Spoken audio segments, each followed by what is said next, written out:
NSS ആദ്യമായി ആരംഭിച്ച കോളേജിന് നൽകിയ പേര് NSS ഹിന്ദു കോളേജ് എന്നായിരുന്നു.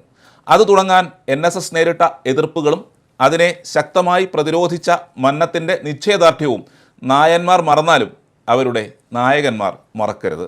കോളേജ് ആരംഭിക്കാതിരിക്കാൻ വൈസ്രോയിക്കും ഇന്ത്യ ചക്രവർത്തിക്കും മാത്രമല്ല അങ്ങ് റോമിലെ പോപ്പിന് വരെ പരാതി പോയിരുന്നു.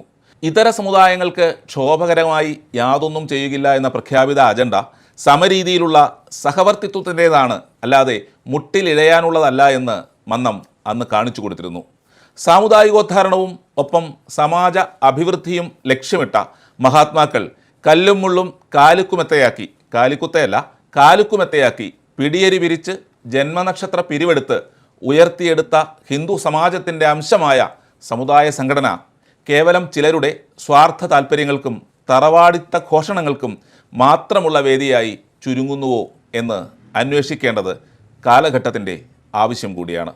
അതിന് ചില ചരിത്രങ്ങളും വർത്തമാനങ്ങളും പറയണം, ചിലതൊക്കെ ഓർമ്മിപ്പിക്കുകയും വേണം.